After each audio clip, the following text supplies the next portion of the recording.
Welcome, Pewter Report readers, listeners, and viewers to another edition of the Pewter Report podcast, energized by Celsius. I'm John Ledyard from pewterreport.com, and with me today on this wonderful Monday evening of the first day of free agency, unofficially, I guess, is the one and only Kasey Hudson and Matt Matera from pewterreport.com, ready to break down an eventful day for the Bucs following the eventful day for the Bucs. And Kasey and Matt, neither of you were on last night's emergency podcast when Tom Brady came out of retirement. So I think on today's show, if it's okay with both of you, we'll start there. Yesterday, we had an awesome show. Tons of people dropped in, and it was an awesome time. Hearing where people were when they heard the news about Tom Brady was obviously of great importance to me. So I'm curious. We'll start with you, Matt, and go to Kasey. Where were you? What were you doing? What state were you in when you heard the news that Tom Brady might be coming back? You're muted, Matt. That's how excited he was. No words. No, he's not muted. He just can't hear him. He is not muted, is he? No, unless your mic on that end is muted. So, Kasey, while Matt figures it out, we'll go to you. Where were you when Tom Brady came out of retirement? Not that I'm totally embarrassed by it, but I was being just like a total Sunday fun day girl. I was having a picnic with my best friends over on Davis Island in Tampa. So we were all like, 2 glasses deep of champagne. So we were technically already celebrating the news. We just didn't know exactly what news was about to hit. And then that happened. And then it's like, oh, here we go. We were celebrating for multiple reasons. So yeah, that's what I was doing. Now the shock of it, like I read what was going on in the chat, and then I went to social media, and it was just kind of like an overwhelming burst of why is everybody lying on a Sunday that's supposed to be so calm and so chill and so relaxed. And then you just dig in a little deeper and a little deeper, and then you're like, holy crap, this is for real. Tom Brady is back. Like, I don't know. Yeah, really crazy. Though. I was so jealous that I didn't make it for the pod. My phone died, and of course, getting back home was a bit of a haul. Well, I mean, it was a little bit last minute for all of us. Luckily, some of us were around that we were able to throw together a podcast last night. If you haven't seen it, it was a lot of fun. JC Allen, myself, Josh Cappo, all on the podcast. Paul Atwell dropped in for a little bit. It was awesome to see him and hear his perspective on things. It was really cool. He likes football again. Paul is, for people who don't know, he's like a Brady follow. He's followed Brady and he knows Arians' offense really well and everything, but he, really, when Brady retired, he's like, it was in like a mild depression. Like, do I still like football? My favorite tweet when I got through all of them was Paul's that said coping season was over, and I was like, how real is this? That's true. So many people came to life yesterday when they realized the reality of Tom Brady returning to the game. Look, my guy was down bad, Kasey. He wasn't even texting me about football anymore. Like, I felt I was heartbroken for him. And Tampa Bay's right. I can't smile since Brady came back. Lots to smile about. Obviously, it was dismal offseason there for a little bit. Now the whole script is kind of flipped on the Bucs season. So it's going to be very interesting to see how they continue to handle more of this free agency period. We'll see if we can get Matt back in here now. What do you think, Matt? Is he there? Can we hear you now? Hey, can you hear me now? Yeah. There we go. Let's go. Matt, where were you when Brady? Where were you when Brady came back to Tampa Bay? What were you doing? Yeah, I was actually at a friend's house hanging out when I heard the news and immediately lost it. And then my phone died, which, John, we were texting. I gave you a song suggestion. That's right. I didn't realize the opening line is "Don't call it a comeback." I thought that was the name of the song, but that's LL Cool J's "Mom Said Knock You Out." Then my phone died, so I was scrambling to get a charger and see everything go on. And obviously, then I got back on and started tweeting through it, as the people say. But yeah, I mean, I'm still riding off the high from it. I thought it was, it's awesome that he's back. The podcast last night that you guys did, it was hilarious. And obviously Brady was already under contract, but it feels like they just had another big free agent signing with Tom Brady just announcing that he's not retired anymore. So Bucs have already won free agency just by having Tom Brady back. I was going to say, there is definitely a lot of truth to that. Tom Bucs fan says, I enjoyed Florio's meltdown. Yeah, Florio, you speaking of tweeting through it, him absolutely trying to tweet through it on Twitter yesterday was truly glorious. And then trying to bring up some unknown person that was DMing him meanie things. Like, it was incredible theaters on Twitter. That's why you never log off right there. Oh yeah, there was a great story about breast milk exploding everywhere when someone heard about the Tom Brady signing. If you haven't heard the whole pod yesterday, definitely go check out the whole pod. We had vintage Trevor meltdown laughing moment on the pod yesterday. So yeah, you definitely gotta check that out for him sure. Being on his podcast and finding out, that was pretty priceless too. I probably Yeah, watched that a couple times and had a good laugh. It was also a great moment, and some great comments in the chat too about where everybody was at when that happened. But not that we moved on, because we'll probably talk about this a good bit all week. Scott is flying back to Tampa right now, so he'll be on the podcast tomorrow, and you'll hear his perspective on everything and a lot of how it went down and some details and stuff like that. So make sure you note that one. If you're not subscribed, make sure you subscribe Pewter Report TV and get subscribed to the Pewter Report podcast, and hit the bell to get the notifications for when we go live, because that will, this week especially, we're a little bit more fluid with the time that we go live. We might be in the evenings most days, and so you'll get notified and make sure you don't miss it. You can pull it up on your device when we go live if you hit that bell, because we're kind of going live at times that are convenient. Like, we wanted to wait today, and I'm glad we did, because we got to see the Carlton Davis transaction happen, which was super exciting, obviously, and we're going to talk about that next. But first, guys, we got to mention our title sponsor of today's podcast, as it is for all the Pewter Report podcasts, is our friends at Celsius Energy Drink.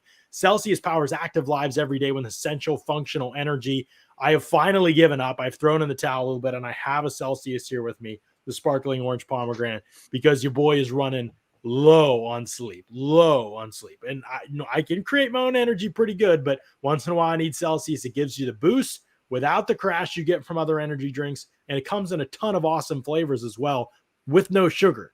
I don't know if you're there listening to what I just said and wondering how that's all possible at once, but that's what Celsius has pulled off. It's really good stuff. You can check them all out. A number of different ways you can do that. You can go to Celsius.com, use the store locator, find out where they are selling Celsius near you, or you can do the Amazon subscribe and save option. Click on those banner ads at pewterreport.com. Get them shipping to your house on the regular basis with the subscribe and save option. That's always a good choice as well. So definitely check those out and get yourself one of the best energy drinks out there on the market, to be honest with you. Okay, let's talk about Carlton Davis. Kasey, we were really in doubt whether this was going to happen. The situation to set the table for people. We had been as clear as we could be, and now I'm just going to kind of say all the details out there for people. Carlton Davis market, the Bucs believed it would be under the value of the franchise tag. They believed that if Carlton Davis hit the open market, they could get him back, or at least give him a competitive offer, unless one team jumped the gun and went crazy. But, and this was mentioned to me by a couple people, I don't know this, but this was speculated by a couple people. I think the Bucs ties to the Patriots and having some familiarity with them and some relationships there with people in the Patriots front office from Jason Light's time there was key in this, because I believe they knew J.C. Jackson's market was not going to be in the Jalen Ramsey territory of $20 million per year. Ramsey's still at the top of the league. The corner market has not moved for whatever reason. Teams just don't trust the position enough to offer it more money, I guess. So when J.C. Jackson got $16.5 million per year, a lot of people on Twitter were surprised. They thought it would be more in the 18 and 19 range, at least pushing close to that Ramsey mark, not quite getting there, but pushing closer to it for guys that had a ton of picks in the last couple of years and been really a number one corner. This year stepped up and was a number one corner and had even a better year the more responsibility he's been given. Scheme diverse, big guy, ball production, it's kind of all there for J.C. Jackson. So when he went at 16.5, a lot of people said Carlton's going to get less than that right away. And I even tweeted that. I said, okay, JC coming in at 16.5 is probably a really good sign that Carlton's going to land somewhere in the 14 to 15 million range. And I knew, Scott and I had known that in that range, the Bucs were willing to be competitive for Carlton Davis. Above that, and their interest was going to tail off, and they were prepared to let him walk if someone was going to overpay for him.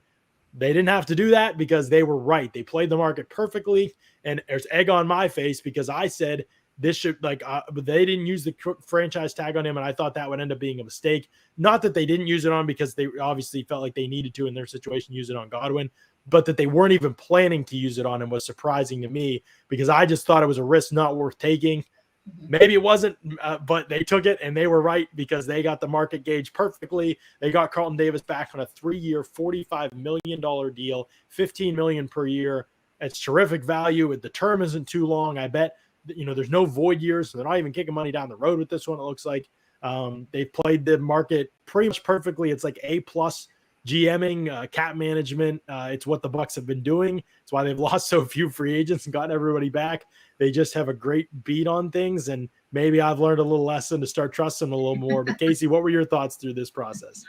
I had to learn to start trusting too, because I had Carlton written out. I was like, there's no way they're going to, because the hard part for me was thinking, do you bring back Carlton Davis or do you bring back Jordan Whitehead? And then when you just look in terms of production, I was like, if they're going to put money towards one or the other, I was kind of leaning more towards Whitehead just because of how much longer or how much more productive he was able to be this past season. So all that being said, Jason Light is a genius. We've given him his credit year after year after year because he tends to continue to shock everyone season after season. And, it's great, especially as a Bucs fan. I know Bucs fans out there are like, we knew this all along when they were, throwing fits on Twitter 10 seconds ago. So I agree with you. I thought that the franchise tag was kind of like a fail to not give it to Carlton Davis to at least secure that, because I thought that market was going to be a little bit hotter. And I thought, young guy, knows that he plays well, knows that he's an asset to a team. He deserves to be paid more, and he's going to want to be paid more. So I thought Carlton Davis was for sure gone, especially when it came to in comparison to Jordan Whitehead, because I don't know if Jordan Whitehead is going to translate into another team and be as successful as he is on the Bucs. For some reason, I just feel very strongly about that. So that's why if people are wondering why I gravitated to the Bucs saving Whitehead over Davis, it was just more so that in terms of career and longevity. But hey, it's a great day to be a Tampa Bay Bucs fan. Carlton Davis is back. Tom Brady shocked the world. Ryan Jensen's buying baby powder. What else can you ask for aside from some of the other free agents we're probably going to get to down the line? So, yeah, I was a complete fail on the Carlton Davis thing, but I'm happy to be wrong about it. I tweeted it out. I took my L. That was That's all you can do. And Matt, I believe you were the only one that had. Did you have Carlton coming back? Am I remembering? Yeah, you did. Yeah, right? I had Godwin on the franchise tag. Because again, it just happened hours before the battle plan. You were the only one of us on staff to believe Carlton Davis is coming back, so you never lost faith. So much faith.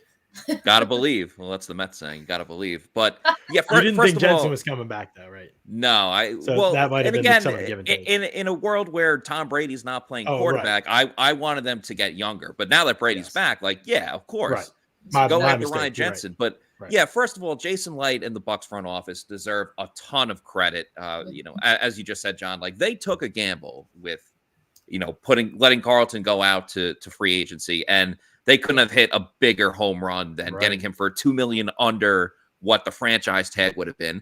And let's be honest, a lot of us were all very critical of putting the franchise tag on Godwin because then they couldn't put it on Carlton Davis. But it all worked out well. I'm a big fan of Davis's game. I love everything about his game except for the fact that he gets injured a little bit too much and he can't hold on to the ball when passes are thrown his way. But outside of that, he was okay in 2020. I know. But I think the secondary needs to practice it though. Yeah, everyone outside of Mike Edwards really needs to, like Shaq Barrett. Shaq Barrett has the second best hands on the team, and he's an outside linebacker. But yeah, I think the main takeaway, and I'll wrap this up, is Carlton was one of the big three corners in free agency this offseason with J.C. Jackson as well and Gilmore. So it was important that they had to get one of the three. And of course, Carlton would probably be the number one target because of his history being on the team. So really couldn't be happier if you're a Bucs fan that they got their guy back under what the projections were that they were going to have to pay him in the first place. So, I mean, it's just a great deal all around. And 3 years too. One knock is about the injuries and everything like that, but 3 years isn't as bad as, 4 or 5 and everything like that. So nicely done by the Bucs. Just established so much more hope because we're not seeing a whole bunch of 1-year deals right now. We're seeing significant players, even though the age is nerve-wracking when it comes to a Jensen, but you see significant players that are going to be around for a minute. So it kind of takes the pain out of that rebuild phase that we thought was going to really hit this offseason. Pushes it back a little bit, makes it a little less intense or drastic, if you will. So, yeah for sure. Right. No, it makes complete sense. I mean, this is people for some reason, guys, still out there think that the Bucs are just kind of this haphazardly run organization that lucked into Tom Brady and won a Super Bowl. Like people actually think that. Like I had a conversation with a guy the other night via DM, somebody who's in the media who covers the league as a national reporter. And they were just like, your boy Jason's up against it now. Is the day before Tom Brady came back. So really bad timing for him. Just not fortuitous at all. But your boy Jason's really up because he knows I genuinely believe Jason Light is one of the top 5 GMs in the NFL. I genuinely believe that. And he was, kind of ribbing me. Oh, he's up against it. It was going to be a real hard time for him. And I was explaining to him, look what this guy's done. And he hasn't even gotten that lucky. Like Marpet retiring in his prime, Justin Evans and Kendall Beckwith after hot starts, getting totally injury riddled. The stuff with OJ Howard and the injuries over the years, like that, he's run up against some bad luck too. And his picks and his contracts and playing the market and putting smart people around him and building relationships with players like Brady to stay in touch with them the whole time that Brady's been away, and you could leave that door open and, not jump the gun and trust that was going to situation. Again, not rush to a lesser option, but hey, if we don't get this top option, we're going to ride with Gavin Trask because we're not going to reach for a middle tier option. We're going to be excellent, or we're going to gear up to be excellent again in 2023. Just everything about the way he leads the organization. This is why I just wasn't nervous just in general. Like there are not many GMs in the league that are going to be as good as Jason Light, and there's not many that are going to be as good year to year as he is. So the Bucs have one of the few good ones out there, and people are going to be surprised. I mean, they should be. If they're paying attention, they're going to continue to be surprised because this organization really is just so well run, and Bucs fans should be really optimistic about that. I think Dwayne asked a good question here. Why are Bucs fans down on Carlton Davis? I'm so confused. This is really divisive amongst Bucs fans. Like there's a lot of Bucs fans that are diehards that didn't really care if Carlton Davis came back. That is crazy to me, given the responsibility he shoulders. Matt, I just feel like his tape kind of speaks for itself, doesn't it? Like he's a really good player. He might not be like, I mean, look at corners around the league. Jalen Ramsey's getting toasted in some of these games. I mean, Ramsey, that was the whole story. That was the whole storyline in itself. It's like if the Rams lost the Super Bowl, it would have been because Jalen Ramsey kept getting beat down the field. I mean, we know. And against the Bucs. And Carlton Davis, we know, is a gamer. He likes those challenges of going up against your number one wide receiver and shutting that guy down. I still go back to the divisional round of the playoffs last year where they beat the Saints, and then as soon as they beat New Orleans, he's hopping online and tweeting at Michael Thomas, calling him slant boy. Like he's got that bulldog mentality that you want to see in a corner like that. So I don't, outside of again that he gets injured from time to time, which you can't always control that. I don't understand what people don't like about Carlton Davis because he checks the boxes in pretty much every category. I mean, yeah, but me being me. Just gonna be K-Honey for a second. Go ahead, K-Honey. Play both sides here. My only thing besides the injuries is like if you can't stay healthy and you're not the fastest corner, then you got to be getting picks out there or something. Like there's got to be one little extra wow factor besides the fact that he's a savage. Yeah, you have to have a savage mentality to be a decent or like a quality defensive player. But then like what's next outside of that? Like say he goes into training camp, he's not 100%, he's 80%, and then what are we looking at? A guy that just kind of stays somewhat mid-gear with top receivers. So don't get me wrong. I think he's a beast out there, and he's obviously been one of the largest contributors to holding down the secondary. I just think that they're going to be like a little bit more. And he started to show a little bit more last season. Wait, can we still say last season, or do we have to say 2020? Yeah, I don't know how that works either. I always get caught in between. This past season, I usually say. I think people know what you mean. Okay, well, the season in which they were Super Bowl champions, you saw a lot of great flashes. You saw a guy who was like, okay, I can't wait to see the next gear out of this cornerback. That next gear, I didn't feel like I saw this previous season. But again, he had the injuries, and the secondary was very heavily depleted and relied on in unrealistic capacities. So I'll give him that pass. But this season, I want to see more. Let's just be serious about that. I think that's fair. Point. Yeah. The lack of turnovers and interceptions is definitely a knock on him that does need to be improved. He needs to get on the jugs machine a little bit more in practice this year. But here's why I'm. Sorry, go ahead. No, I was just going to say, I think you're right, but here's why I'm not worried about it. Over the past 3 years, Carlton Davis, or over his career, actually, I think maybe over his career, he has like the most passes defense in the last 4 years. And over the last 3 years, I think he's like third in the NFL in terms of plays on the ball, period. That process usually leads to higher interception numbers. and he sustained that process for 4 years, and he had a 4-pick season. And this past year he had one. He dropped a bunch, but he also played 10 games. Yeah. And if he just purely catches the football, he's got a 5-pick season in 10 games. I know that his hands are questionable. Maybe he will be a career-long Ike Taylor, 200 yards like Davis in the Tyreek Hill game. You know, he just couldn't physically, just was a bad matchup for him. And every corner in the league has those. It's not just Davis, but every corner in the league has those. You know, I remember Chris Harris used to just get in his prime, just Antonio Brown would just wreck him. I mean, hundreds of yards every single time they meet. But anyway, I think those are the kind of matchups, like, look at him, you okay, maybe one or two this, but then you put him against any bigger body dude like Allen Robinson, he plays great against him. Michael Thomas, he plays great against him. You know, he shut guys like that down, and that's to me. And he's made plays in the football in the context. Now he's got to catch the football and finish a little bit better, no question. But when a guy makes that many plays in the ball, there's just not many corners doing that on a regular basis, as well as not getting torched and lit up on a week-to-week basis. You know, he's not like he's getting thrown at constantly and just happens to knock a few down. Like he's legitimately playing top-tier ball, and he's gotten so much better in zone coverage. This past year, I mean, he went from being just, you know, a little bit shaky in zone. This past year in 10 games was the best he's ever played in zone. He looked more like a zone corner than a man corner after the year before, to be honest. So his growth, his size, his age, he was young coming in the league. I mean, you just don't give up on that at that position. His mentality, how hard he works, you know, it's a huge win for the Bucs. No question about it. I know we all agree on that, but you're right, Katie.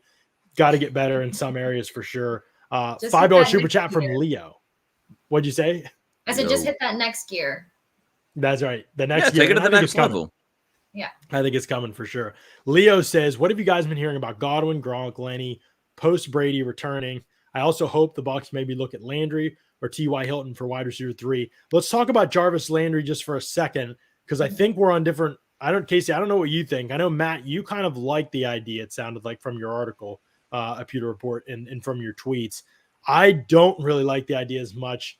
Why don't you go first and let people know why you might be like excited about? I can see both, but I want to hear your thoughts as to why you might be excited about this potential fit. Not that he's even on top of the Bucs list, but there was a tweet from Dan Graziano from ESPN saying that the Bucs might have some interest here in Jarvis Landry. Yeah, I just like it in the sense of, and I'm not even saying he's like my number one Bucs free agent target at wide receiver. I just, you know, when Graziano put out that tweet and everything, I just like it in the sense that it's an immediate upgrade at the wide receiver 3 position. Jarvis Landry is a veteran player who's been around for a while. He's still very talented. He had a run of making the Pro Bowls in like 2017 through 2019. He's not that player anymore, but I think he could come in and really provide maybe not necessarily spark, because you get that with Mike Evans and Chris Godwin, but a different element to this offense that, you know, he maybe isn't the prototypical type of receiver that Bruce Arians likes, you know, the taller guys that can go down the field. But he's another guy, kind of like Carlton Davis. He's an absolute gamer. When I was looking up some of his stats and just all of his games played, I could have sworn Jarvis Landry was a guy. I feel like you see him every single week on the injury report. Like, oh, he's questionable to play this week. But then I was looking up his stats. He played 12 games this year. The year before that, he played in 15 of 16 games. Outside of that, he's always played 16 games. So I think the Bucs receiver position, all the way going back to 2019 when Mike and Chris both had those hamstring injuries, depth is obviously so important. We noticed that last year towards the end of the season into the playoffs.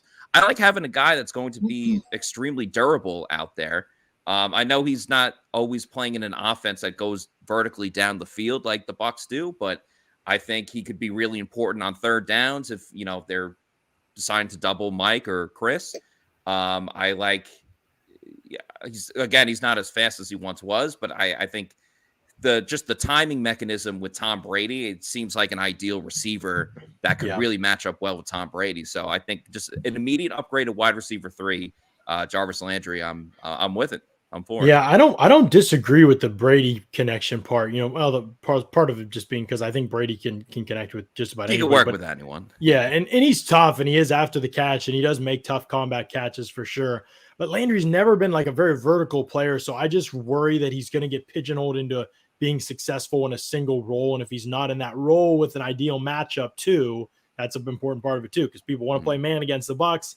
Okay, like because there's so many kind of just like concepts basically that are friendly for defenses to defend in man with the isolation routes a lot of the time. It's like, okay, our guys to beat your guy. Well, if the wide receiver 3 isn't winning those matchups, that's where I worry about with Landry. There's some matchups, but athletically, he's never been great. And now he's even more faded from what he once was.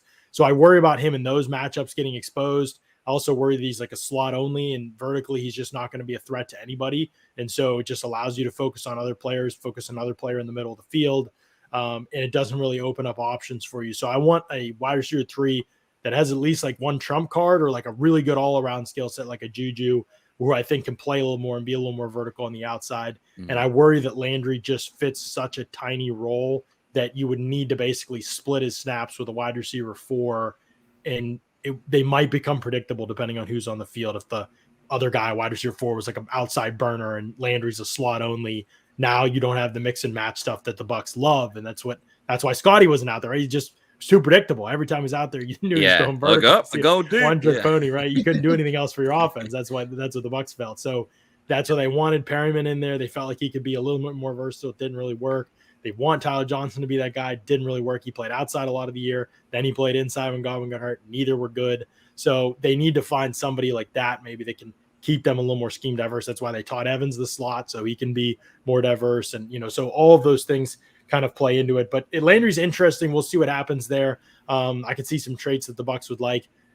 Kasey, Gronk, we know some stuff. Like, this is – I don't think I'm giving away anything JC wouldn't like. I think this is JC's eyeball emoji tweet. He's hearing some stuff. And so stay positive on that front. Trust in JC Allen, we trust. And then hashtag sources of JC Allen, we trust. And we'll see what happens on the Gronkowski front. We are trying, if you see me looking down and texting, we're trying to figure out kind of where all that is out. And so we'll see what happens with Gronkowski. Obviously, if he decides to keep playing, I feel like it makes real sense for him to stay in Tampa Bay, but we're just not sure where that situation is at right now. There was some early speculation that it could be kind of one of the dominoes to fall today. Now it doesn't look like that domino is going to fall today. So maybe in the coming days. And Greg Auman had some good things to tweet about how it would be incentive for the Bucs to get those deals done before Wednesday at 4 p.m. with Gronkowski and Sue. But some of those other players, Kasey, what are you thinking in terms of their potential to come back and perhaps help the Bucs?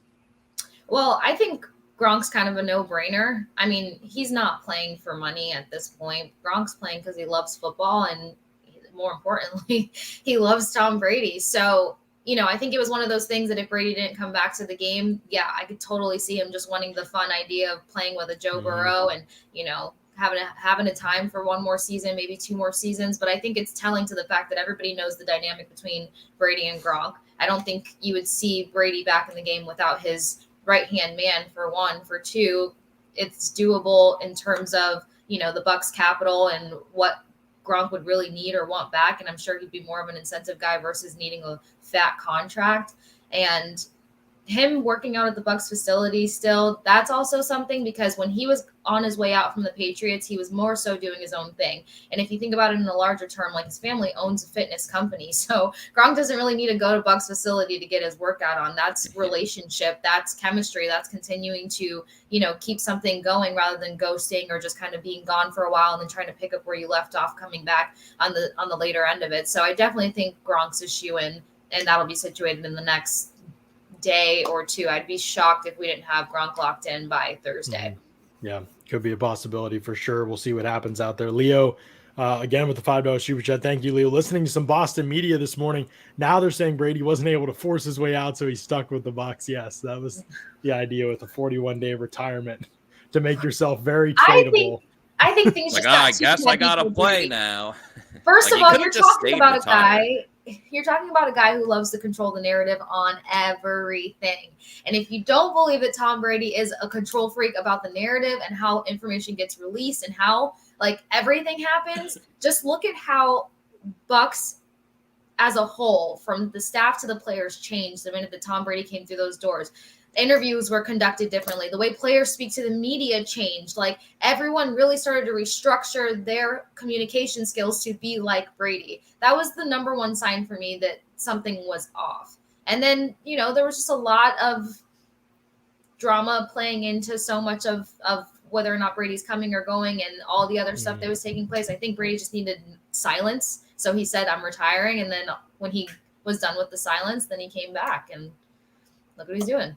Right. I mean, this is just such a ridiculous narrative at this point. The dude unretired to force his way out of, or the dude retired to force his way out of a situation. How does that give any leverage?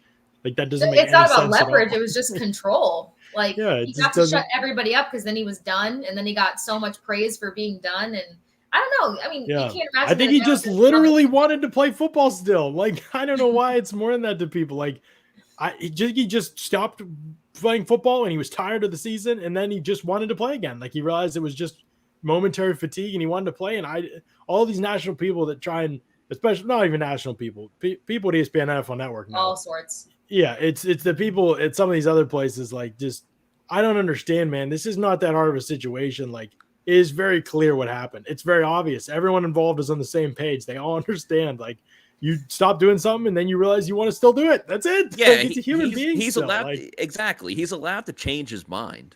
Yeah, Can he not? it's just weird. Like, the whole thing is people's obsessed. Like, I saw when he announced his retirement, people were on Twitter were like, "This guy's weird." Like, how's it weird? Like, are you human that's ever changed your mind about stuff? Like, it's just bizarre. Like, the way that people. That's so terrible. Yeah, just weird. Like, weird responses to something. Like, okay, if you're not a fan of him, just be like the Colts or something and tweet like some funny gif or video about how he's going to own you again. Like, that's funny. Like, but acting like he shouldn't be entitled to change his mind is really weird. Jarvis Landry. Yeah. Oh, Kasey, you're anti Jarvis Landry.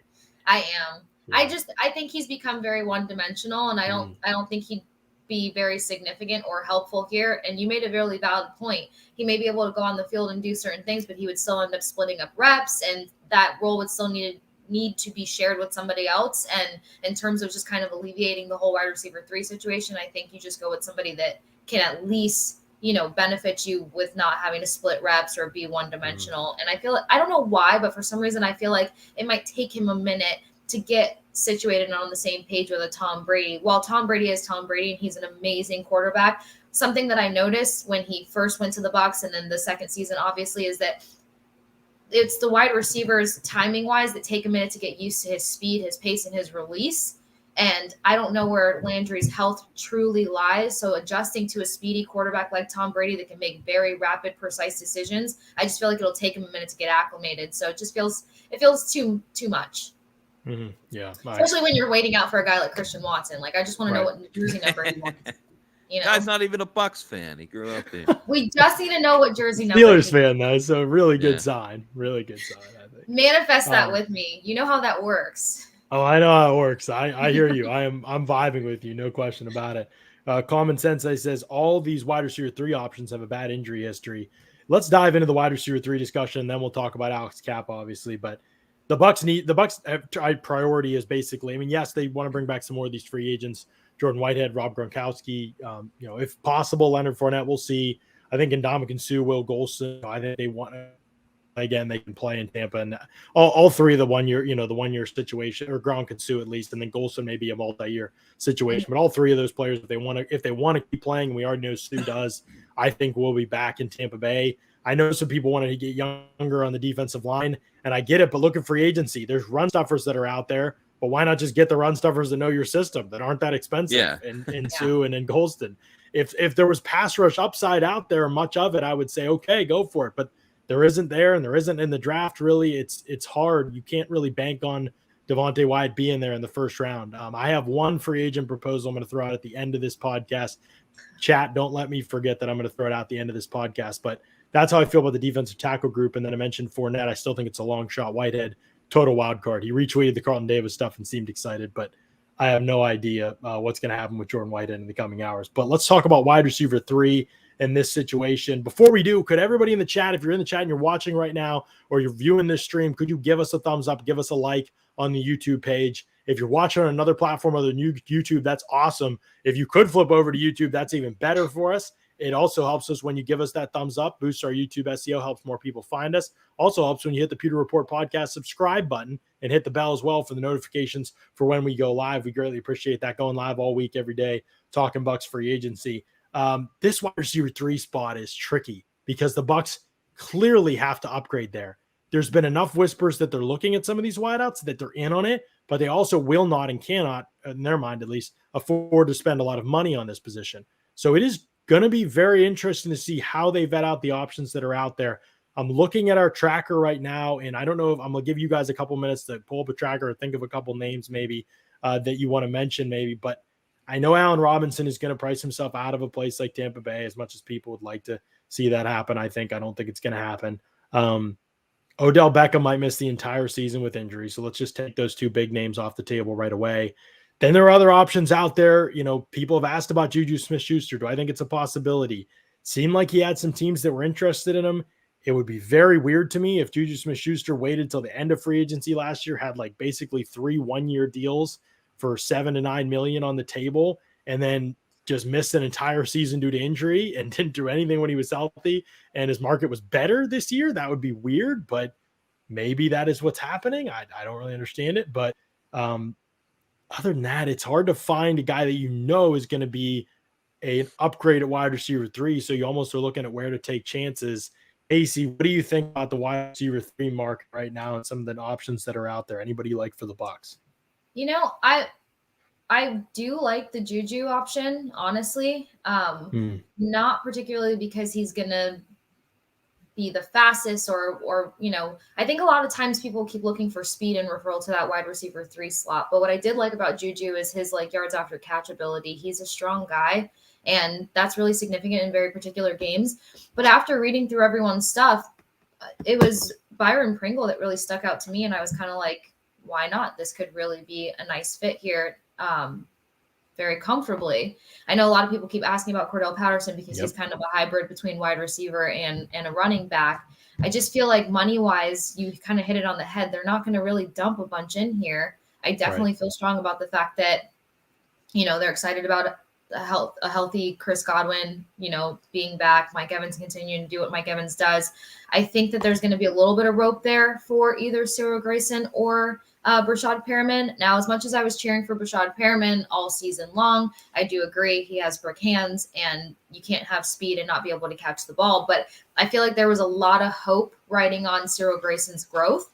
He was heading in a really solid direction before his hamstring injury, and it doesn't exactly take him out of the running. If he's healthy and he has a solid training camp, I think that they have no problem having hope in him. But as for anyone that really jumps off the page, I mean, I know somebody else mentioned T.Y. Hilton.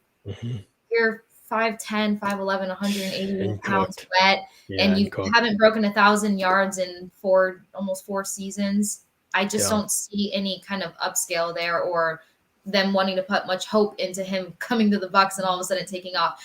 I know people think, okay, Tom Brady's in the pocket, any wide receiver is going to do, and that's really not the case. There has to be some kind of you have to be able to see some sort of chemistry building between them where something's going to hitch off, or else all the wide receiver 3s that are kind of sitting on the sideline at Bucs right now would have a way better career this past season. So that spot's really tough for me right now. I don't know why.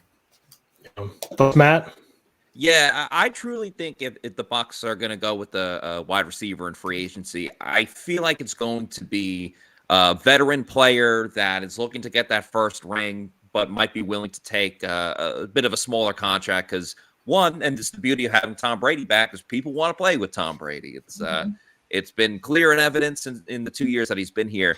So I really thought like Juju would be a good fit, but since you already mentioned him, I think of one guy that's a veteran who he came back from a bad injury a couple seasons ago, but like AJ Green, I know he's not the all pro player that he once was, but again, I think last year playing in Arizona, I still have that play in my head when they lost to the Packers at the end when he like didn't turn around for the ball and they intercepted it in the end zone.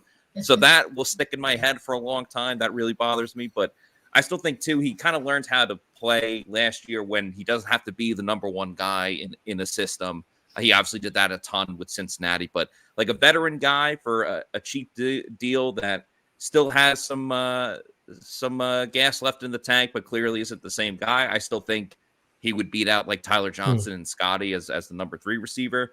Another guy on this list too. I don't even think he'd be a fit with the Bucs or anything like that. And he never really was a great player when he got drafted, but Laquan Treadwell is just the guy. I look at him and I'm just like, why was his career not better? Because like he balled out in college and then he like never did anything with the Vikings. And Every time I see him, it always like, I don't know. I just feel bad because I thought he had so much potential and just didn't really do anything with it. You're the best optimist. I did forget though. I think it was the same. I think it was us three podcasts ago, maybe well over a month. But for some reason, maybe Allen Robinson. I wouldn't hate that entirely. Yeah, I just think he's priced himself out. Right. Yeah. It seems like the interest in him is real strong today. There was 4 or 5 teams, maybe. So we'll see. Maybe, I mean, if he wants he's coming off a terrible year and he is a little bit old. Mm-hmm. He's still young though. Like that's the thing. Feels like he's been around forever. I don't even think he's 28 or 29.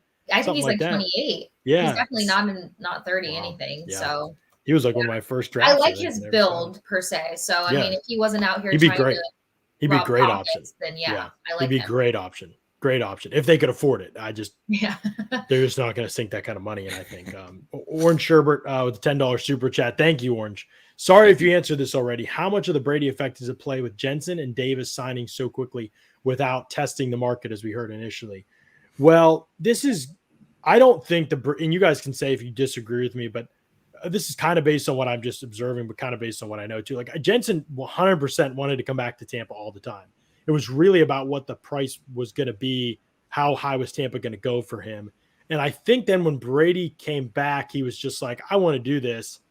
And let's just like agree somewhere. Like he saw, I think Kasey got 14 and it was just like, okay, like I'm going to have no state income tax and I can get basically in that range.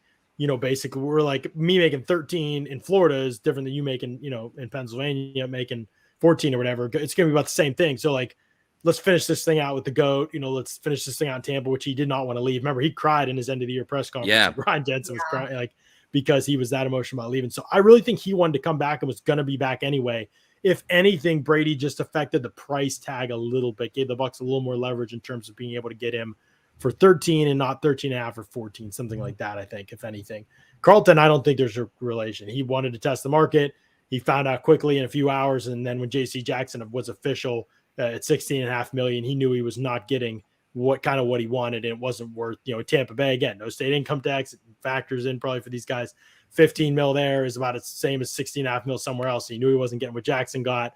So he said 15 mil for the Bucs. Like that's a good deal. Plus the other thing with Carlton, 3 years, 45 million, he hits free agency again when he's 28 years old. That's perfect. So if he has good years here in Tampa for the next couple of years and with a great DC and a team that could win, a good team around him, all of a sudden he hits free agency and he can get the bag again at 28 years old. That's, he's still in his prime basically. So it just aligned really nicely for him. The Bucs were kind of able to give him a 3-year deal, which he probably wanted, so he could get out again and test the market. And he probably took a little bit less than he thought he was going to take, but it was still a really fair deal. So I don't think that one had anything to do with Brady at all. The Jensen one, maybe a little bit, but good question, Orange. Definitely appreciate that question. Another $5 super chat here. How about a trade for Brandon Cooks? He cost $8 million approximately this year, and based on what it costs for Amari, could get him for a 4th, 5th. Yes, I am all about this option for the Bucs. This is a great question, and I keep forgetting to mention it. Was it Paul that brought it up in our group chat a while ago? Was that in a group chat, or was that I can't remember if you guys remember maybe that it came up. But Brandon Cooks, I know he's smaller than the typical outside guy, but really a great vertical threat, can still absolutely produce with bad quarterback play, has been produced when he's the only receiver. He's just produced. He's been traded like 4 times. And he just produces and produces. And you're right. I don't think he's cost that much. Someone mentioned it in the comments too, that like they feel bad for him because he was on like the Patriots team that lost in the Super Bowl, and then he went to the Rams and lost in the Super Bowl. So this guy, he's like the Brian Boyle of the NFL. No offense, I love Brian Boyle. He's a Pittsburgh Penguin right now. He's crushing it. Yeah, that's right. And obviously a great human being. But he goes. Ryan Callahan too is another guy that like goes to a lot of finals, but then they don't win. So I'd like to see Brian Boyle win a Stanley Cup this year, and I'd also like to see Brandon Cooks win a Super Bowl if he's on the Bucs. So I'm about this. Kasey, you about this? Are you about this one, Kasey? Are you about this one, Kasey? I actually am. I mean, to go to Houston, have 2,000 yard season, not 2,000s, but 2 1,000 yard seasons. It's really just kind of like I look at him, see his size, and put a couple question marks next to it. But we've seen that smaller guys can flourish in the Bucs offense as long as they have an ability to be athletic. And I think Cooks is athletic. He's been in multiple different systems. He's at least shown that he can produce in one capacity or another. I just didn't even think about it, but I would definitely not hate the idea of him coming to Tampa Bay. I think he could actually be very useful. I mean, if you can produce it in Houston, you can produce with Tom Brady and the rest of the weapons around you. The only time the Bucs don't really care that much about size is A, when you don't have to be a wide receiver 1 or wide receiver 2, really, and B, when you have great speed. Like, those are the times they don't really care that much about size. And Cooks has those things, and he wouldn't have to be a top option. He can play inside a little bit if he needs to, but he plays mostly outside. But he's interchangeable enough that you can move him around. Vertical threat, is produced consistently, for the most part, stayed healthy. The 1 year where he was a little bit banged up, and he's a really good dude. Not many good dudes get traded that many times, but the rap on him is that he's a good dude. I think for most people I've talked to people who've spent a lot of time with him, and they really like him as a person. Yeah. So I'd love it. I would love it. And what I like too is that, I've seen some games of him playing where he makes those really incredibly difficult catches like Chris Godwin does. So I think it would be really cool to have him, playing along the Bucs and a guy that really kind of hustles to bring those catches into him and make those plays count. So I didn't think about it, but I actually really do like the idea of Cooks. Yeah, for sure. I think it's a good call. And I'll probably keep pushing that one a little bit. A lot of people asking about DJ Shark. This is tough for me because he really didn't play last year, and I liked him the year before, but I always felt like he was the guy that kind of got a little hot too early. Big play guy for sure, but he's not as nuanced as Cook, hasn't been as consistent. I do worry about the health a little bit. I don't have any idea what the price tag is. It feels like it's been forever since we've seen him play football. I don't even remember the last splash play that he made. He had some good years early on there. I'd have to look at his numbers even to remember. In a vacuum, I like his skill set okay, but the rap on him, like somebody, Clay Harbor, I think, who played with him, tweeted out today, like, played with DJ Chark for a couple years in Jacksonville. He hates contact. He hates being pressed at the line of scrimmage. You can take him out of his game if you've got the right approach defensively. And he just doesn't have that wide receiver 1 mindset. Well, he wouldn't need to have that in Tampa. He'd obviously have other options, but I'd need to go study the tape when I hear something like that. And I have never really studied him because why would you watch? Yeah, I was going to say, I haven't seen him enough to really give you a blunt force answer of yes, he's a great fit, but a guy that doesn't win a lot of one-on-one battles and isn't physical just doesn't really sound like a Bruce Arians type of wide receiver. So, like Shark Tank, I'm going to pass on this one. Like Shark Tank. Or whatever they say. For that, I'm out. It all sounds good. I mean, for you guys to say that he's not the most physical guy, one thing that I think of when it comes to Bruce Arians, wide receivers, and just about anybody is if you're not a physical guy, you're not going to block, which means Bruce is not going to love you for long. So, right. It's true. Adam Schefter just tweeted the 2 teams that have expressed the most interest in former Browns wide receiver Jarvis Landry are the Kansas City Chiefs and New Orleans Saints. That does not make any sense for the Saints to me at all. They need to get faster, man. They need to get a quarterback. Slow offense. They need to get faster. Why in the world would they do with Jarvis Landry? That doesn't make any sense. They have a lot of needs. Imagine not having a QB1 right now. Listen, chill out because they're going to trade for Deshaun Watson. Right. 48 hours ago. I believe that the Saints are going to trade for Deshaun Watson eventually here, and that you're going to eat those. Zay Jones just signed with Jacksonville for 3 years, $24 million. So Zay Jones. Who is Jacksonville's accountant? I just really want to know. I basically everything they've done. He's definitely doing some illegal stuff. That guy launders money just like Marty Bird does in. What mafia is based out of Duval County? Because I have so many questions. Yeah, well, they go to Tampa and Goodfellas, so it's possible that the mafia has ties in Jacksonville as well too. There's that brief scene where they go to the zoo. And I know you haven't seen Goodfellas, John, but no, I haven't. I hate everything about it. They briefly go to Tampa. Very briefly, they go to Tampa. Good choice by them. Underrated city. Mike Giardi said several teams have shown strong interest in free agent corner Stephon Gilmore. Per source, both the Jets and Raiders are among those interested in the 31-year-old corner. The Jets. Okay, man. Let's go. There you go. They got signed an old lineman. CJ Azoma. That too. I'm so upset about that. Yeah. Some options off the board. Byron Pringle is one we haven't talked about, wide receiver 3 option that I still really like. I thought he kind of blossomed into his own a little bit last year in Kansas City. It took a couple years, but it really seemed like he got better, and he really kind of, after the catch he made plays, some combat catches, he has enough athleticism. I'm very intrigued by him, and he's not been picked up yet. So I'm going to keep hoping for him as a wide receiver 3 option to compete You with had to pick Christian Watson. Between Christian Watson wins. I just need to know his jersey number. But if you had to pick between Pringle and who were we just talking about? Cooks, who would you choose? This is tricky because Pringle is such a cheaper option. Obviously worse, but cheaper. I'd have to look at Cook's number. Somebody said $8 million there. I wonder if that's right after the trade, if that's what it would be. I'm not doubting. I just, the trade can change it because if some of his bonus has already been paid, then his number, as it shows up on Twitter, his number would be lower to the team that's traded to him. So, and it would depend on the cost for Cooks too. If it's a day 3 pick, I'm fine with it. If it's a round 2 pick or something like that, I don't know if I'd be as gung-ho, but yeah, I'd probably still try to go Cooks. I'm trying to go all in, man. Like Brady's back. Like might as well. Win a Super Bowl. Yeah. Like, and I know they lost Alex Cappa today, and we haven't talked about that a bunch. It's one of those things that happens. Cappa's deal wasn't that big looking at it. I think it was clear to me the Bucs just felt like he's a replaceable guard. They don't want to pay out more money in the O-line. They'd rather keep some more options available to them in free agency. Hopefully that means that they're willing to make a move at wide receiver 3 or willing to make a move for an interior pass rusher. That's what I'm going to spend a second here on. I think that Josh Capo, PewterReport.com, had a great article go out this morning. Scroll down a little bit and you'll find it. And he talked about how the Bucs can go all in. There's just no question about it. They can.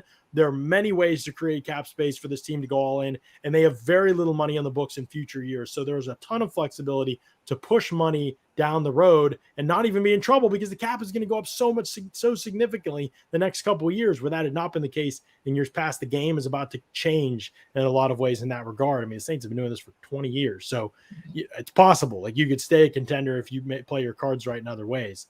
So I think they need to go all in for a guy like, when Za'Darius Smith got released today, I just said, like, that's just the guy, man. Like, I mean, that is the guy that if, again, I can't speak to his health. I know he missed this past season. I don't think it was all health related. He also was unhappy with his contract in Green Bay.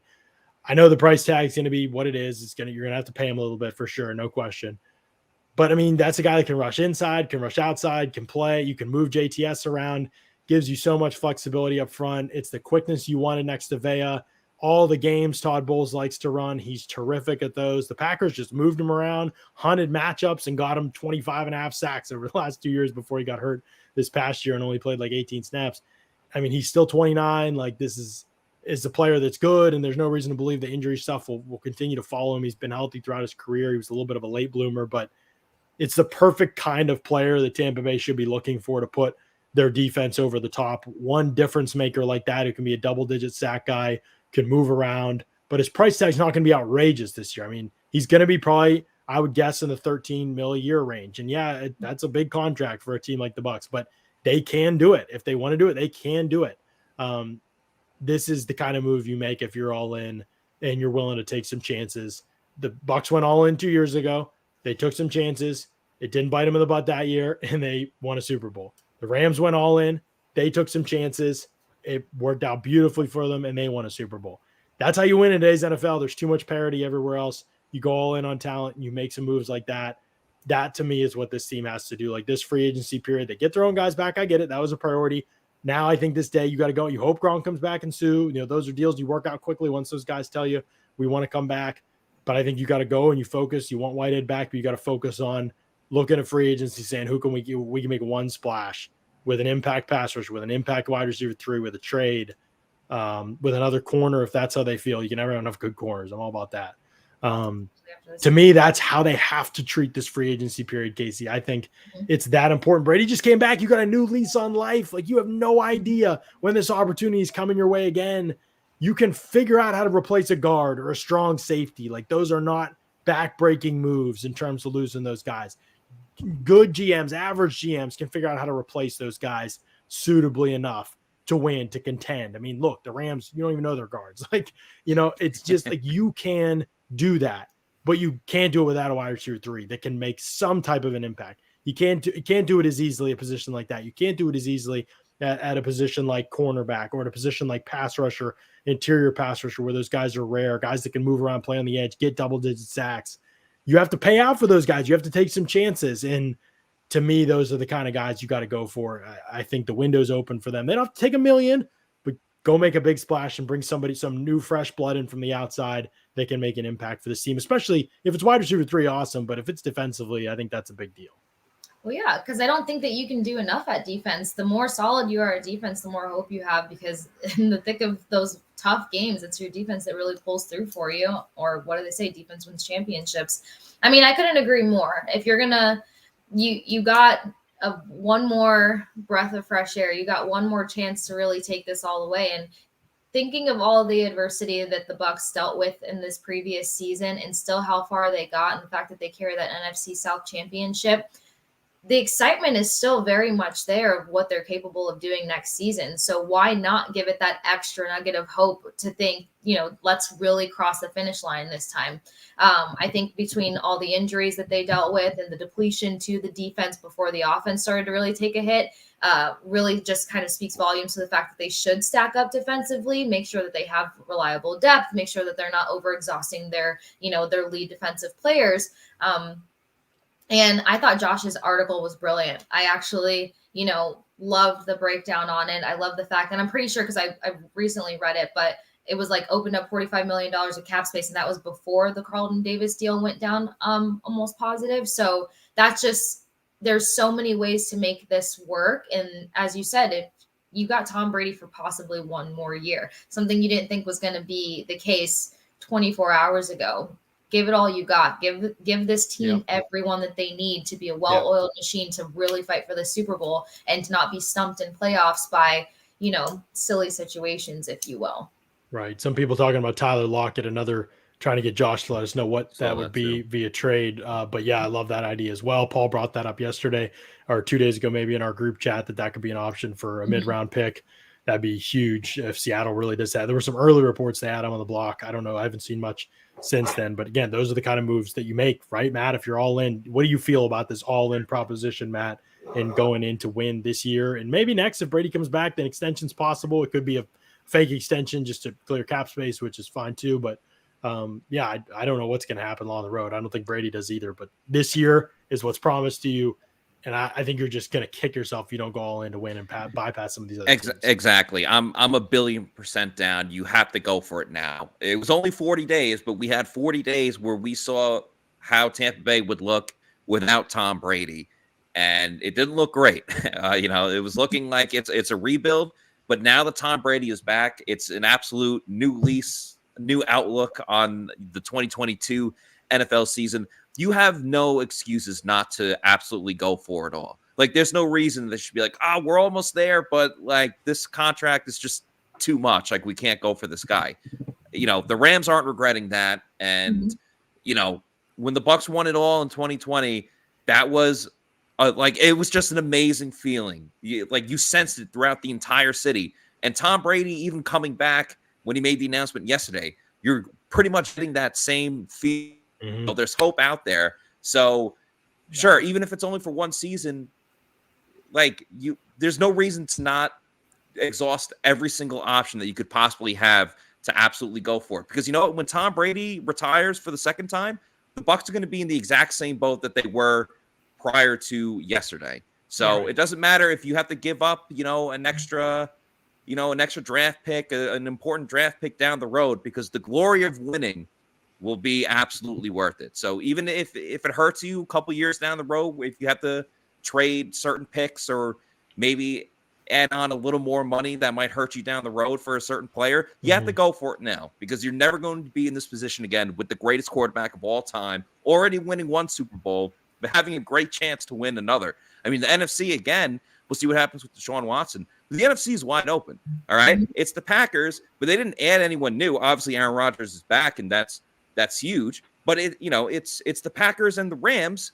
and the Bucs. You're essentially right there in the race. So you have to do everything that you can. Yep, 100% agree. It's vital, I think, that they see it that way. If they don't see it that way, there's a lot of questions. Do we think they see it that way?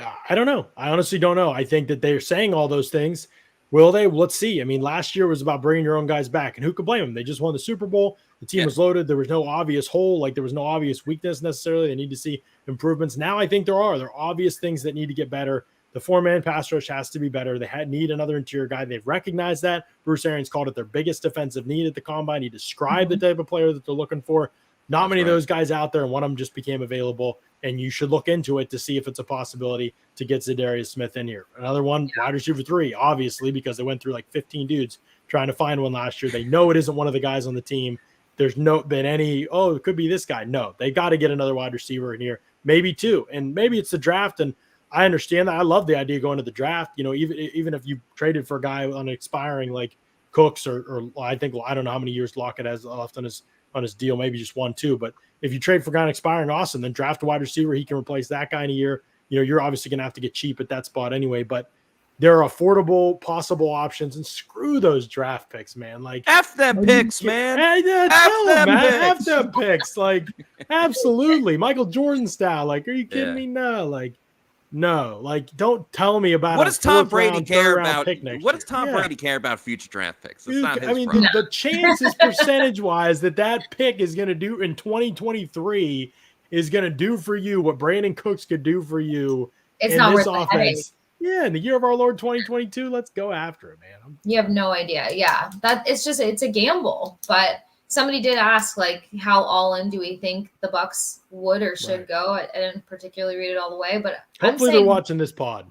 Yeah, full send. Get everything you need to get this done. Full send in all caps. Because the other thing too is Bruce Arians and Jason. And I wrote that in my battle plan. They both alluded to the fact that they're going to bring back as many guys as they can. Now, I know that my plan was a little controversial because I had JPP coming back. That's more so of like, just like the perfect little story. JPP's career is really done. I don't see him wanting to play for another team to end his career. I think he wants to end with a team that feels like a family. And I think the Bucs will try to do that. But I agree 100%. You need to bring somebody in that's going to get the job done. You need to let those players that are going to be able to manage more reps do so, like a JTS. But as for the defense, especially the interior, there was that spree of games where they were really struggling to get into the quarterback. They weren't really totaling up many sacks. It was very strange feeling to see that defense be so meh. So I say go for broke. Yeah, absolutely. You have nothing to lose. Right. Common sense. They said if they don't show Brady, they're all in. Why would Brady come back in the first place? Right. I'm assuming that maybe they've had those conversations. Maybe they are willing to. It takes 2 to tango. You need some other options to come available. But yeah, you're aggressive enough. You go out and you get them. And by the way, it doesn't have to happen this week. Look at how many moves were made in the summer. Look at how many moves were made right before during training camp in the season. Leonard Fournette was like 2 weeks before the season. Look at the Rams. I mean, Odell Beckham and Von Miller midway through the season. Yeah, right. Like, but it just has to be your mentality. Your mentality has to be that you have to be constantly looking at all the options. You're in on everything. You're not overvaluing draft picks. You're recognizing what it takes to win a Super Bowl in the year 2022. Like, that's just what it takes. There's too many good teams, too much parity across the league. You've got to get the best guys, like, period. And they need to make sure that they've got the best guys. That's how they won it 2 years ago. And hopefully they take that seriously enough to go out there and do it again because it's important. Speaking of the best, let's talk about the best. The best, JC, or the best, Matt. I'm sorry, Matt. I called you JC.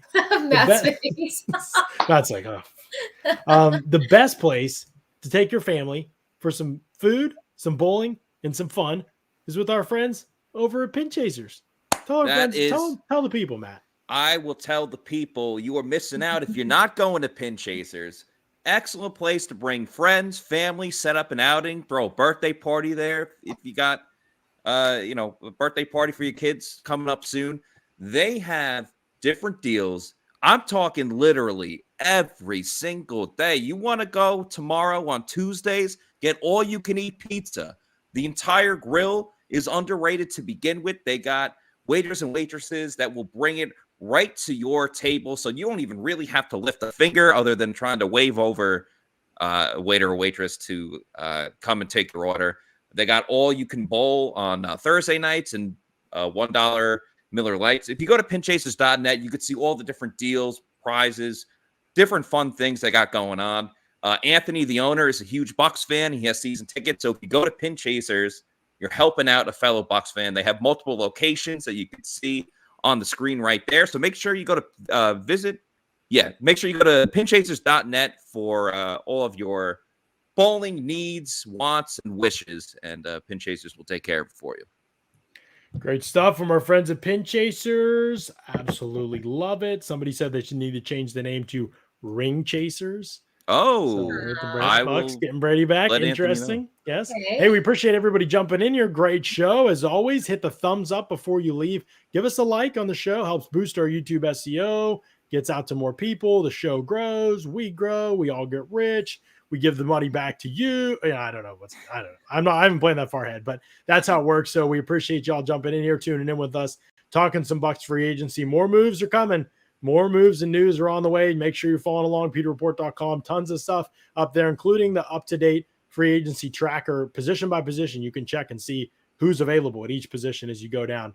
Lots of awesome stuff that you can check out on pewterreport.com right now. Content pouring out all the time. So we appreciate y'all. We love y'all. Thanks so much for tuning in. We'll catch you again tomorrow on another edition of the Pewter Report podcast. Out. R.I.P. Scott Hall.